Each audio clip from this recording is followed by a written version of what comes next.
நேற்று தொடங்கி ஜனவரி 2ஆம் தேதி வரை ஓப் லஞ்சார் சோதனை நடவடிக்கை.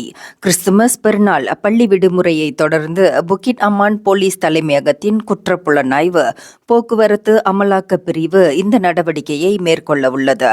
வாகனமோட்டிகளின் பாதுகாப்பை உறுதிப்படுத்தும் வேளையில் சாலைகளில் ஏற்படும் போக்குவரத்து நெரிசலை குறைப்பதற்கு இந்த சோதனை மேற்கொள்ளப்படும் என அதன் இயக்குநர் டத்தோஸ்ரீ முகமது யூஸ்ரி அசான் கூறினார்.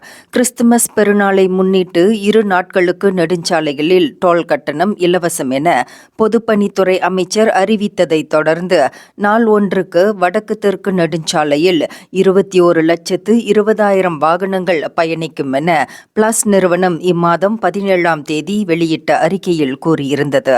அதேவேளையில் வாகனமோட்டிகள் மது போதைப் பொருள்களுக்கு அடிமையாகாமலும் சமிக்ஞை விளக்குகளை மீறி செல்லாமலும் பாதுகாப்பாக வாகனங்களை செலுத்த வேண்டும் எனவும் அவர் கேட்டுக்கொண்டார்.